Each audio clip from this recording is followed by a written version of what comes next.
Sveiki, šios dienos tema yra laipsniai. Prisiminsime laipsnių savybės. Jos yra jau paruoštos, aš jas nukopijuoju ir padedu va čia. Ir spręsime įvairius uždavinius, taikydami šitas laipsnių savybės. Tai dar galbūt prieš šitas įdėsim dar vieną formulę, kuri paaiškina, kasgi tie laipsniai yra. Tai jeigu turime a pakeltą n-tuoju, tai reiškia, kad a yra sudaugintas n kartų. A kartą tiek, kiek yra n. Jeigu n yra lygus 1, tai turėsim a pirmuoju, arba tai yra lygu tiesiog a. Jeigu n yra 2, tai a2 yra tiesiog a kart a. Tai yra 2 kartus parašytas a. O jeigu n lygu 3, tai a trečiuoju bus a kart a. 3 kartus a parašytas. Nu ir jeigu turėsim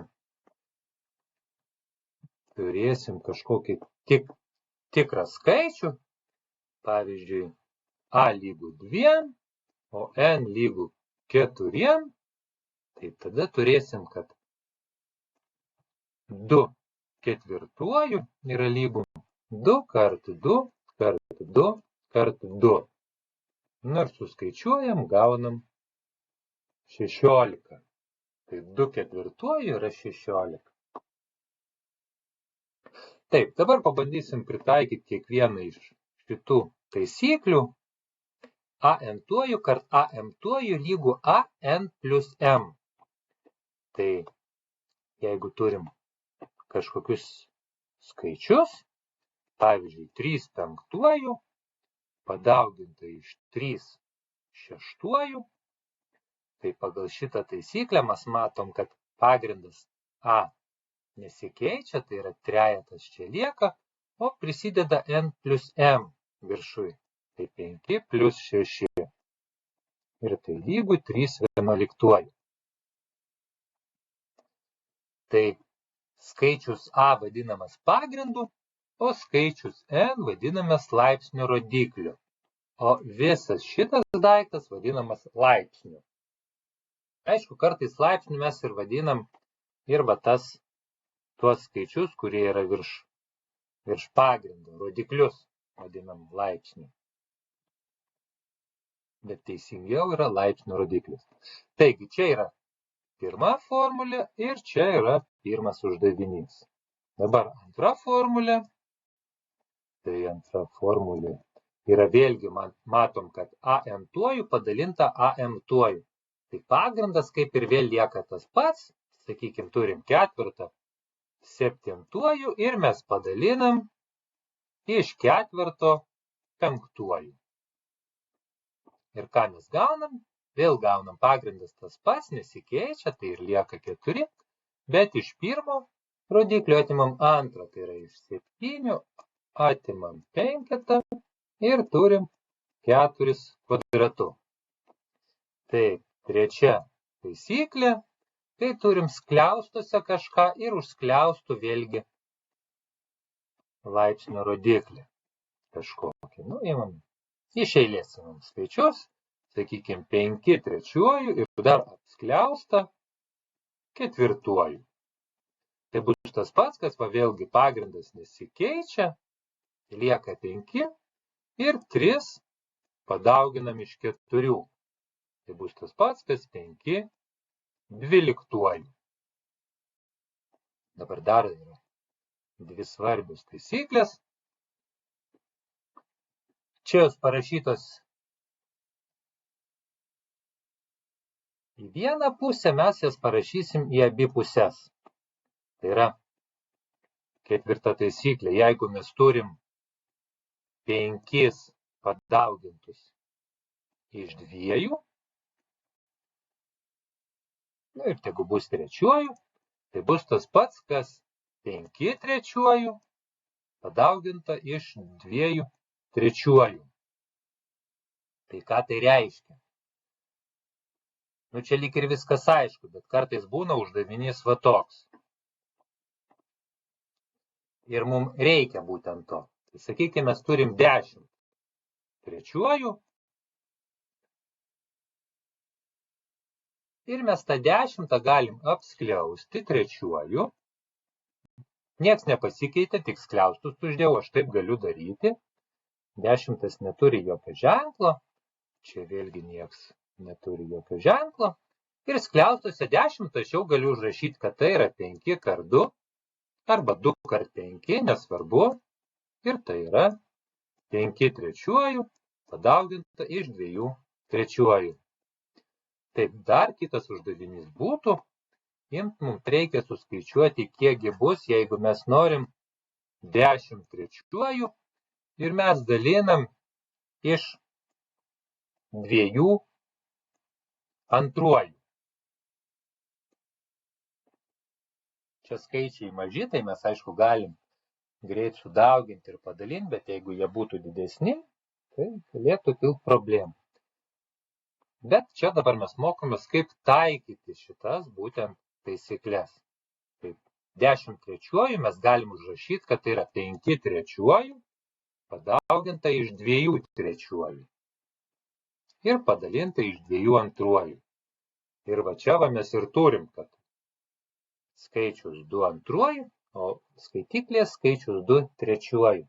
Tai va galima supaprastinti. 2 antruoju ir 2 trečiuoju supaprastinam, tačiau bus kita taisyklė.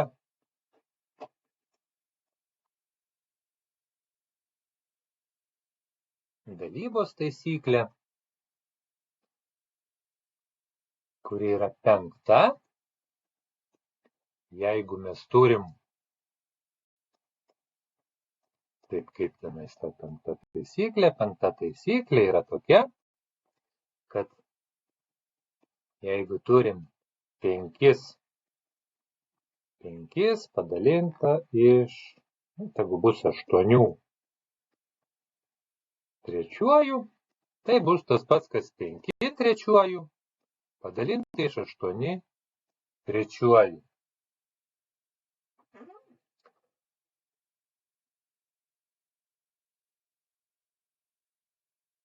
Taip, ir visgi aš noriu šitas taisyklės parašyti iš kitos pusės. Tai yra, jeigu aš turiu, dabar jau ne 5, o sakykim, turiu 10. Tegu bus tuo pačiu trečiuoju padalinta iš 2 trečiuoju. Tai va, ta taisyklė 5 galioja ir į vieną pusę, ir į kitą pusę. Tai jeigu rodikliai yra vienodi, tai aš galiu tuos rodiklius iškelti kaip prieš užskliaustų.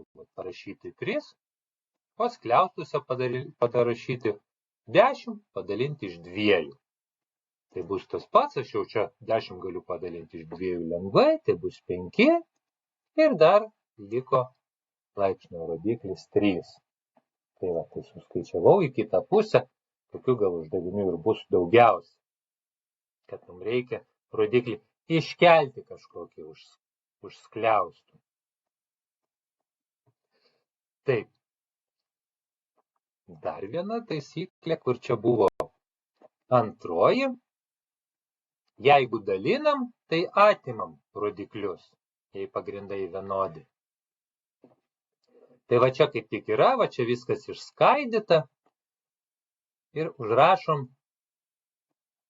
5 trečiuoju kart 2 trečiuoju ir jeigu buvo vardiklyje, tai yra buvo padalinta, tai reiškia mes galim padauginti iš 2 minus antruoju.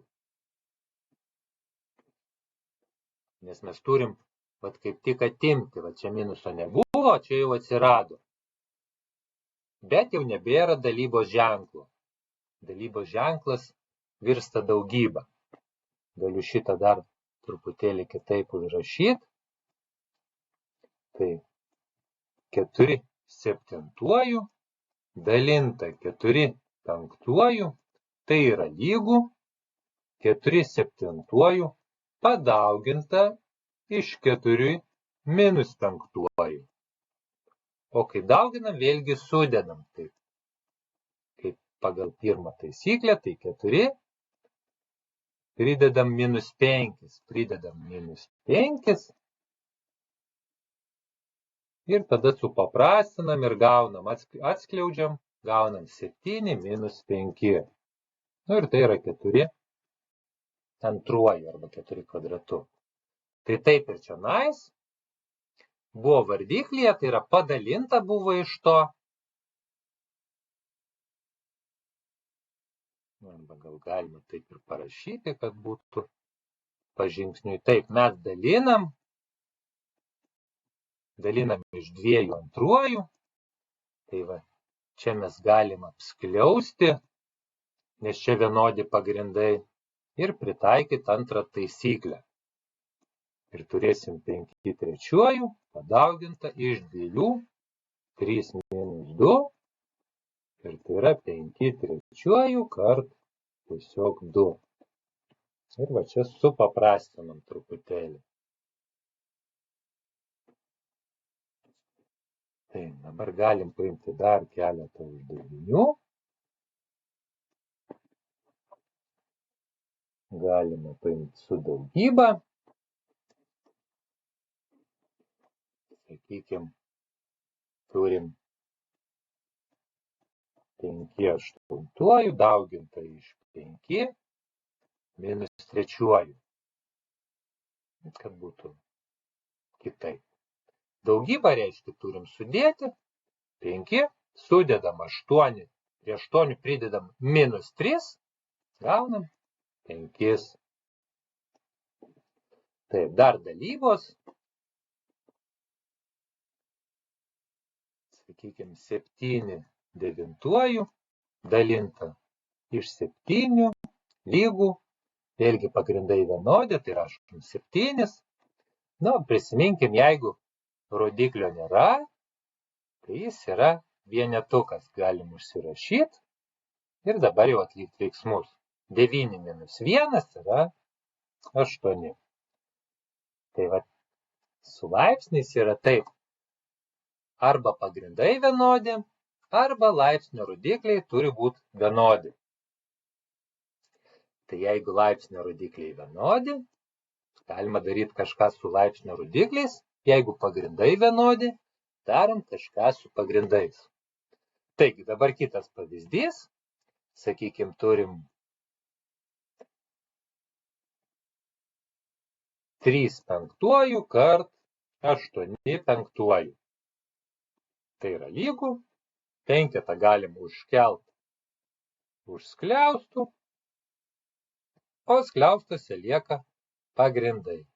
3 kart 8 ir tai lygu 24/5. Nieko apskaičiuoti mums čia nereikia, tik tai užrašyti laipsnį. Nu ir tas pats su dalyba. Sakykime, turim 21/9 ir turim padalintą tai iš 7/9. Vėlgi, rodikliai vienodi, reiškia galim rodiklį iškelti už skliaustų, čia rašom 9, o skliaustuose lieka pagrindai. Tai 21 dalinta iš 7. Padalinti mes mokam, tai lieka 3 ir dar rodiklis 9.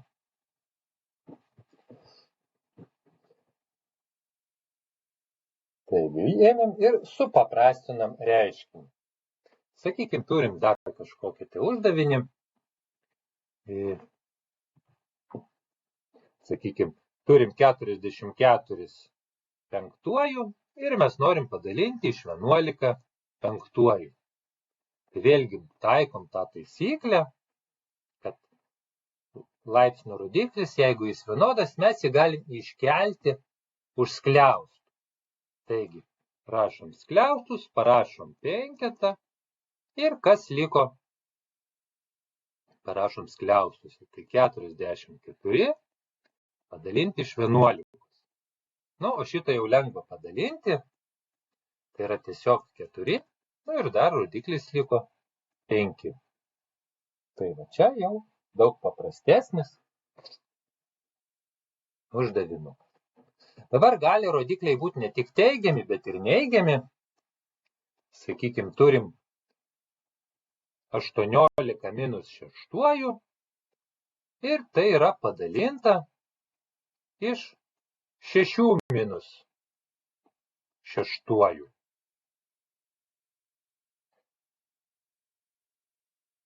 Taip, dabar vėlgi matom, rodikliai yra vienodi, reiškia mes juos galima iškelti už skliaustų. Nu, skliaustuose lieka 18 padalinta iš 6. Nu, čia lengva padalinti, yra 3 ir dar rodiklis minus 6.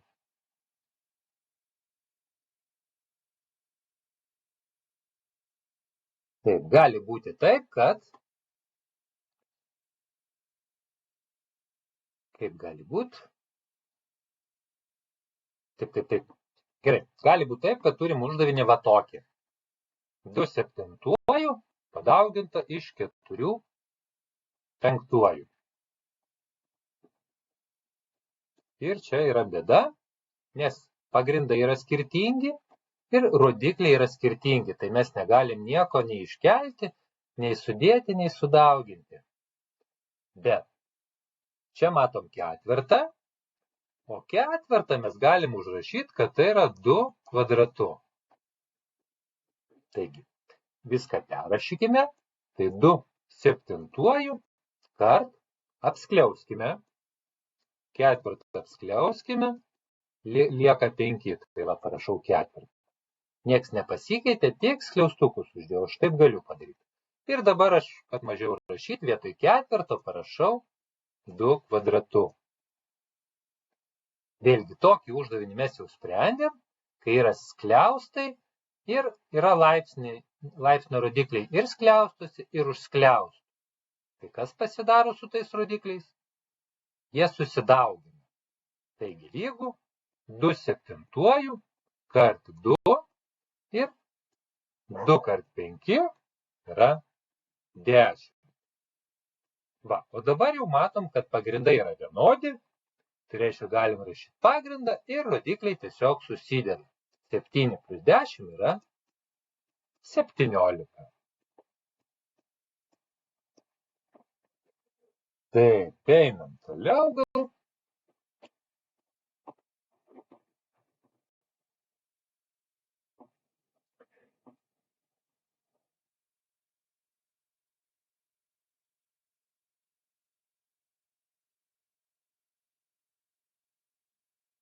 Nu, imam kažkokį tai sudėtingesnį uždavinį.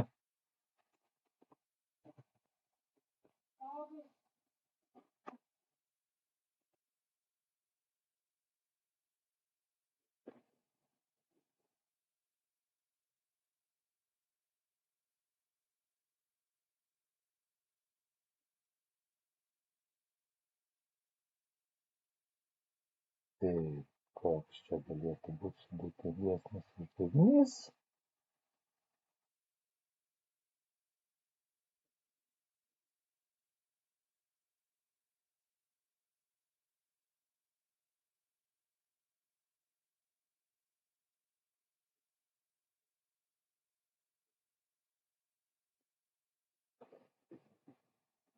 Taip, greit nesugalvoju, bet galim pereiti prie kvadratinių šaknų.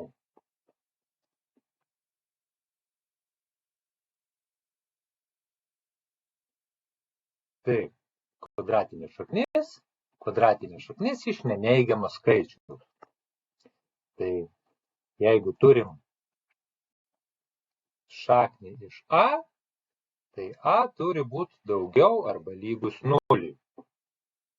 Jeigu a yra lygus 0, tai šaknis iš 0 yra 0. O jeigu a daugiau už 0, reiškia, mums reikia surasti tokį skaičių,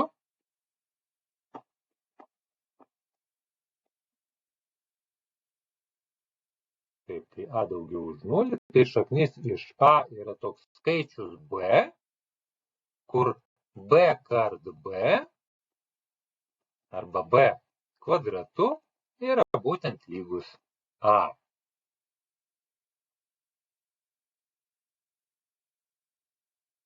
Ir a ir b yra abu daugiau lygų už 0. Nors šiandien jau rašiau, kad daugiau už 0 reiškia ir b turi būti daugiau už 0. Ir tada turim, jeigu mes abėlį šitos lygybės pusės pakelsim kvadratu, a kvadratu, turėsim ir b kvadratu. Ir kai taip mes darom, tai galim tada nubraukti ir šaknį, ir laipsnį, ir turėsim, kad a yra lygus b kvadratu. Taip, kaip čia buvom užrašę. Taip. Ir taip pat atvirkščiai. Ne atvirkščiai, bet biški kitaip. Taigi, šaknis iš a kvadratu yra a. Ir jeigu turėsim šaknį iš a kvadratu, mes taip pat turėsim lygybę a. Ir šaknų yra taisyklės, taip pat kaip ir laipsnių. Jeigu turim a kart b šaknis, tai yra tas pats, kas šaknis iš a padauginta iš šaknis iš b. Ir atvirkščiai, jeigu turim šaknį iš a padaugintą šaknį iš b, tai bus tas pats, kas šaknis iš a kart b.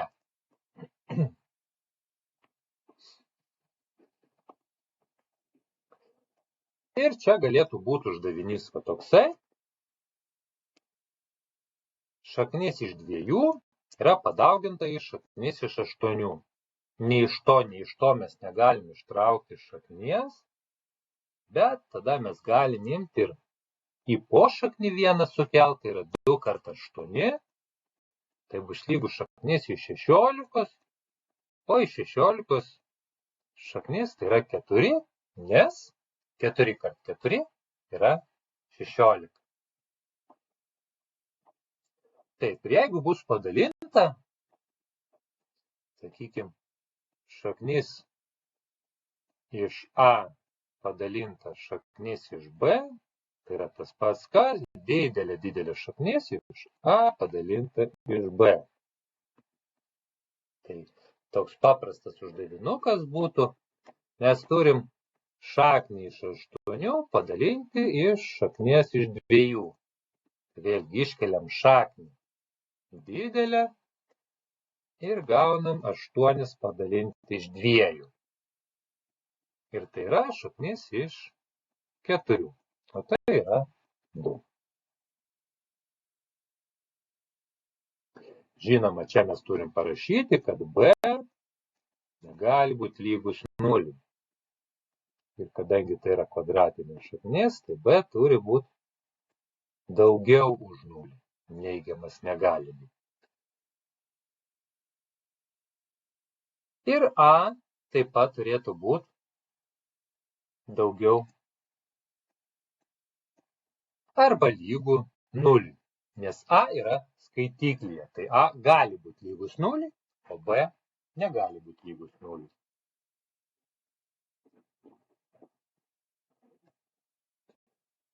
Taip, tai šaknis iš a kvadratu, tai yra tas pasgi,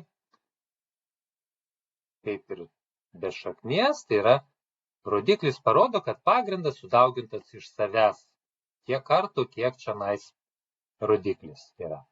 Tai jeigu 2, tai reiškia šaknis iš a yra padaugintas šaknis iš a. Ir tai vėlgi yra a.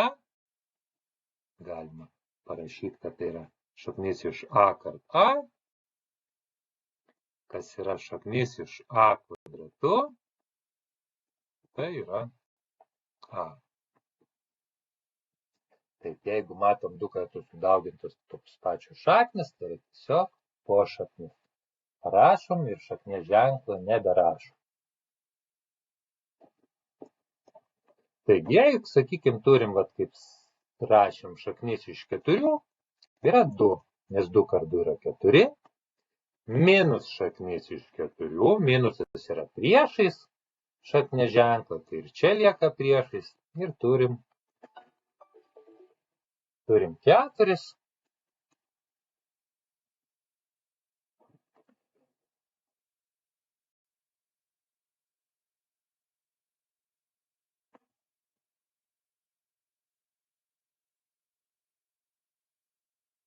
Sakykime, jeigu turim tą patį minus šaknis iš 4 kvadratu,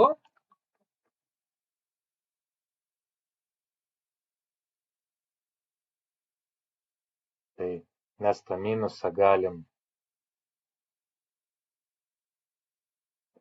užrašyti, kad tai yra -1 padaugintas iš šaknis iš 4 ir viskas kvadratu.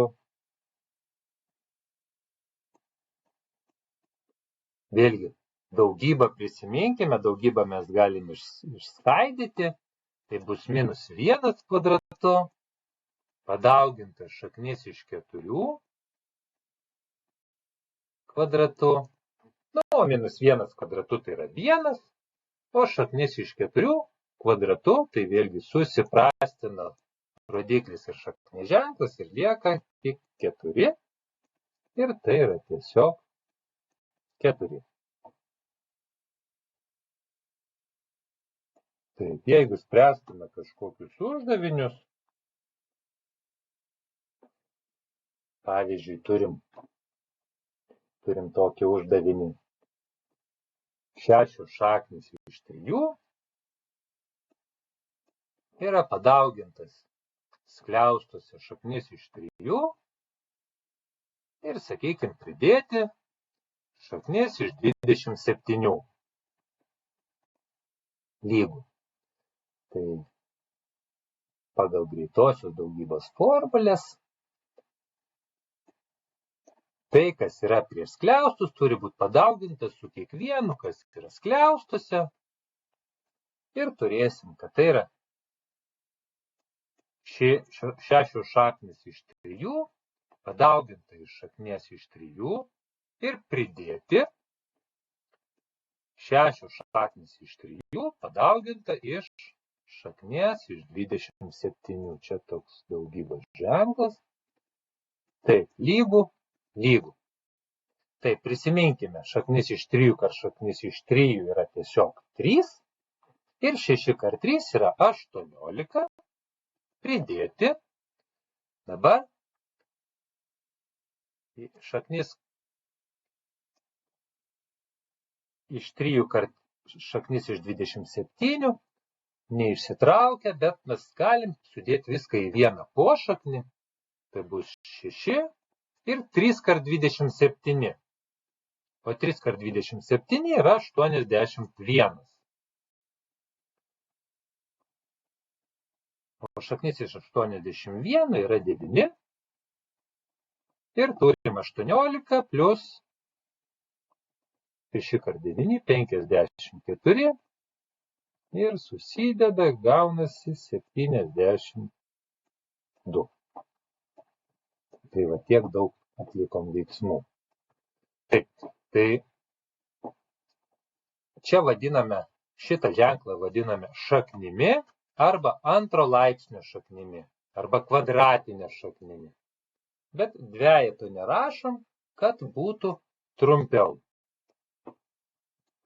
Kitas aukštesnio laipsnio šaknis, tai būtų 3 laipsnio jau šaknis. sakykime, iš 8, tai vėlgi mums reikia surasti tokį skaičių, kurį padaugintume iš savęs 3 kartus ir gautume 8. Jeigu rašyt formulėmis, tai būtų taip. 3 laipsnio šaknis iš A yra lygu B, jeigu B kart B kart B yra lygu A. Tai kokį skaičių reikia mums sudauginti? 3 kartus. 3 laipsnio, todėl 3 kartus dauginam tą patį skaičių iš savęs, kad gautume 8. Tai yra 2, nes 2 kart 2 kart 2 yra 8.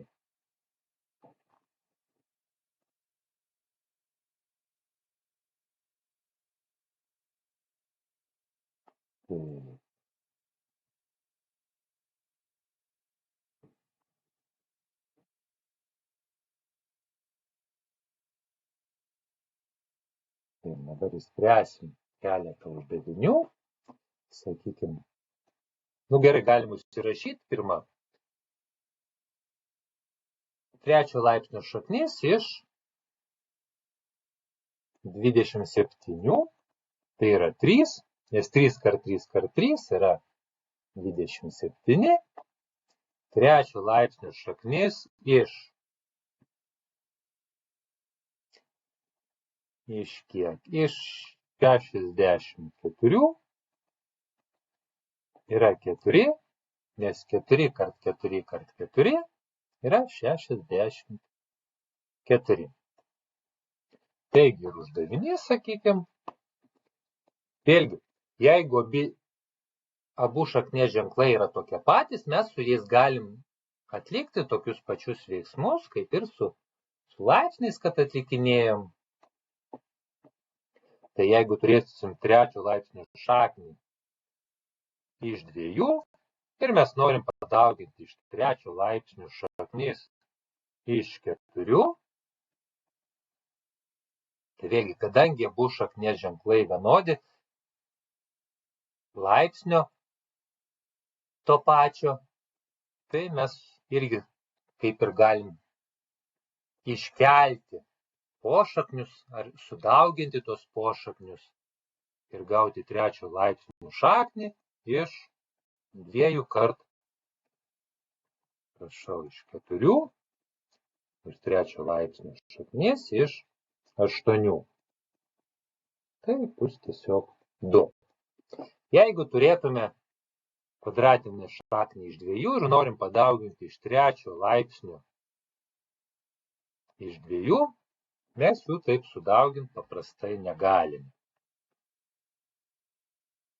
Tai nėra lygu. Nubrauksiu. Tai nėra lygu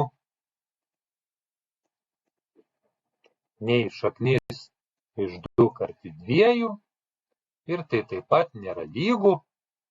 Iškart nubraukiu. Tai nėra lygu 3 laipsnio šaknis iš 2 kart 2. Tai nėra tas pats. Taip, galim atlikti keletą uždavinių. Sakykime, turim 3 laipsnio šaknį iš 64 padaugintas iš 125. Taip, pritaikom taisyklę, kad galime išskaidyti tai į 2 pošaknius. Tai bus 3 laipsnio šaknis iš 64 ir padauginta iš 3 laipsnio šaknis iš 125. Iš šių skaičių mes jau galim lengvai ištraukti 3 laipsnio šaknį. Iš 64 tai bus 4, o iš 125 tai bus 5. Ir tai yra tiesiog 20.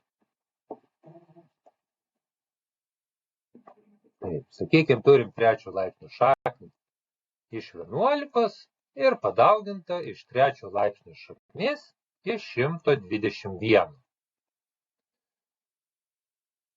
Dabar jau atvirkščiai mes darysim. Kelsim į vieną pošaknį, čia daugybės ženklas, tai bus 3 laipsnio šaknis iš 11 kart 121. Ir tai bus trečio laipsnio šaknis iš 11, o 121 aš taip pat galiu užrašyti, kad tai yra 11 kart 11. Taigi 11 kart 11. Ir žiūriu, kad tai yra trečio laipsnio šaknis iš 11. Čia 3 kart parašyta, taigi 11 trečiuoju. Ir čia irgi galioja tos pačios taisyklės kaip su kvadratiniam šaknimis, kad šitie pasinaikina ir lieka tik tai 11. Tai yra trečio laipsnio šaknis iš A trečiuoju yra tiesiog A. Taip pat trečio laipsnio šaknis iš A pakelta trečiuoju, tai yra taip pat tiesiog A. Tai kol kas tiek. Ačiū.